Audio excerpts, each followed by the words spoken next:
Okay, hello. All right, here we go. Excuse me. I looked at some of those videos I had done before with the iJac, and I have to do them over again, evidently. I was sick. I mean, I was sick, and I was sick, and I really. This is iJac Chapter 5, a sad face. I got to do those other videos because I was so sick, and I had a little hot toddy outside the camera view. I was sipping on because I was really, really sick when I first started these videos. I was deathly ill. I didn't know if I was going to make it actually, and so I felt like I had to get these videos out, just push them out. So that's why I pushed those first few videos out because I had to, because I didn't think I was going to make it. All right. So anyway, I'm much better now concerning the sickness, whatever it was. Um, I sweated it out 3 days, soaking wet in the covers. That's what broke it for me because of I used to have a whooping cough as a child, and I used my grandma's and mama's remedies to get me out of that. All right, here we go. iJac Chapter 5, 5A, Sad Face. I have a driver's license, and I wish you could see it. A picture. It's a sad face, and let me share this with you.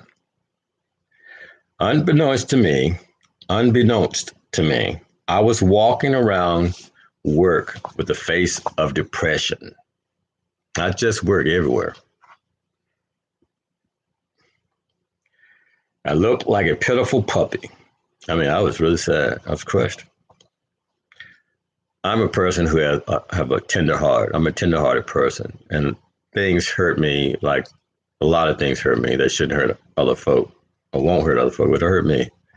I have a tender heart. The Lord knows this. So a lot of people have hurt and offended me during the course of my life. I look like a pitiful puppy. Someone finally took a picture of me and showed it to me. They showed me how I looked.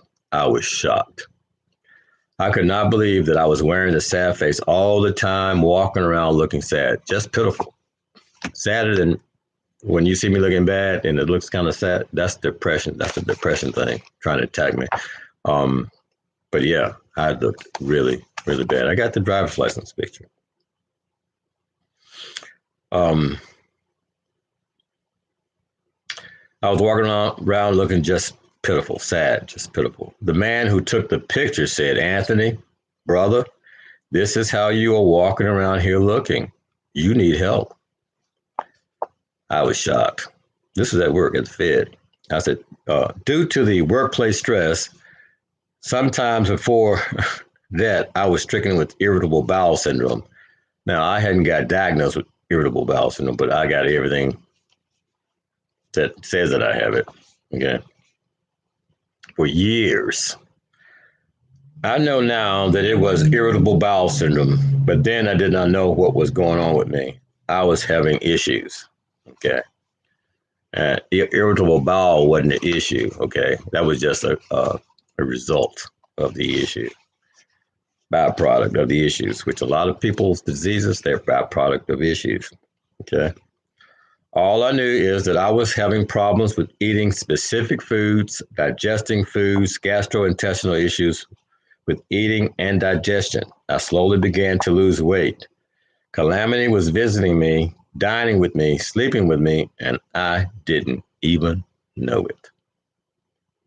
Who's visiting, staying with you, dining with you, sleeping with you? Who? Which evil? What evil have you embraced in your daily life, in your daily walk? What evil have you embraced? What evil? And you might not even know it, but most people do know. But my fear was growing because my father, about whom the novel War Daddy is written, has stomach problems, and he was diagnosed as paranoid schizophrenic. So I was kind of, really afraid. And I didn't want any part of that demon, that schizophrenic demon. Stress at work, coupled with my emotional struggles at home, because she wanted to get divorced, then she didn't want to get divorced.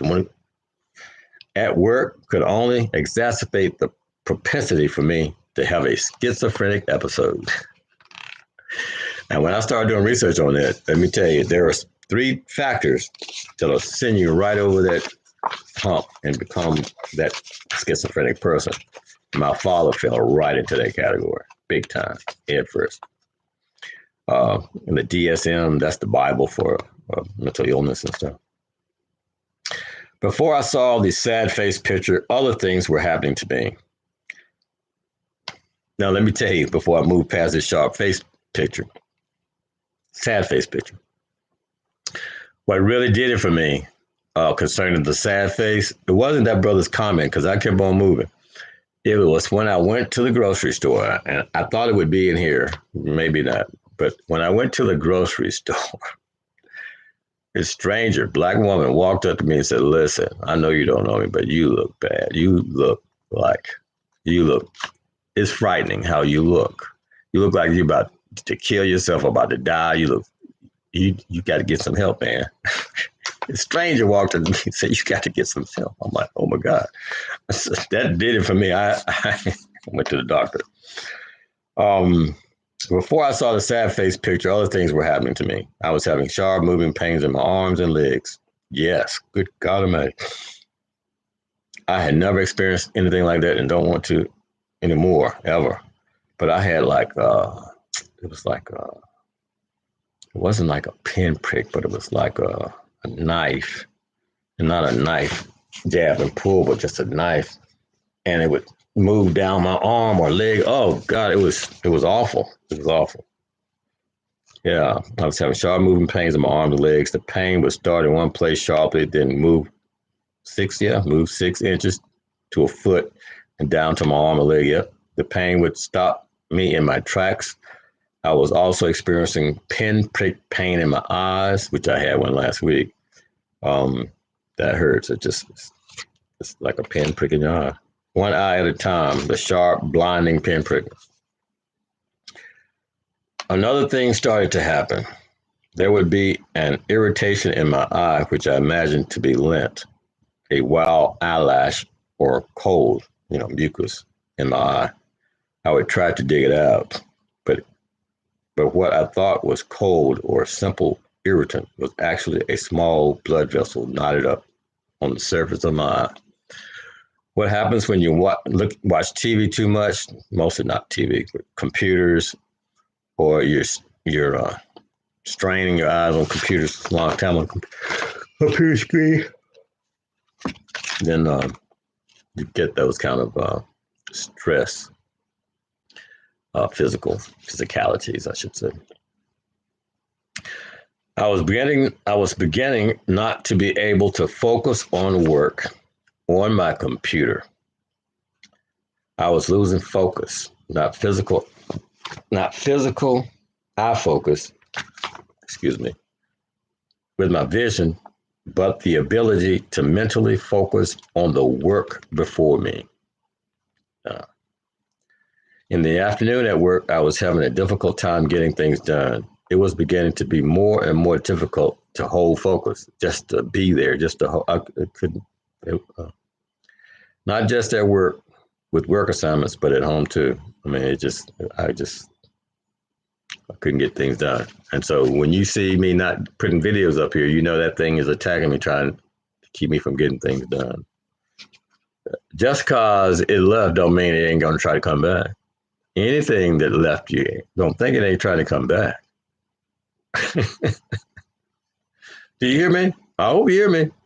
So you got to pray to keep it away, and you got to have your behavior, words, action, and deeds commensurate in line with the Bible.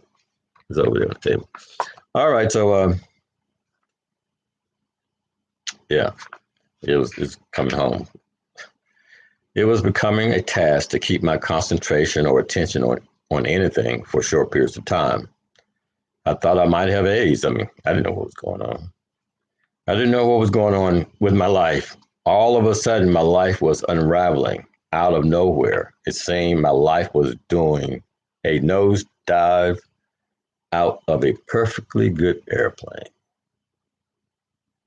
I was scared. I was, because I didn't know what was going on with my own body. I had seemingly lost control over my body. That was one thing in my life of which I knew I had control, my body. Then the employee took the photograph, the sad face. I immediately made a doctor's appointment. Yeah. And I tell you this, I don't even remember this photograph. I don't remember this person in the Fed, or I don't remember this. I wrote it. I don't remember it. But what I do remember is the lady in the grocery store. Good God Almighty, that like the floored me. All right, that's the end of this chapter, and the word at the end is mercy. Mercy. That's what we should be saying. Lord, have mercy on us. Lord, have mercy on us. And I'll do a video on it, but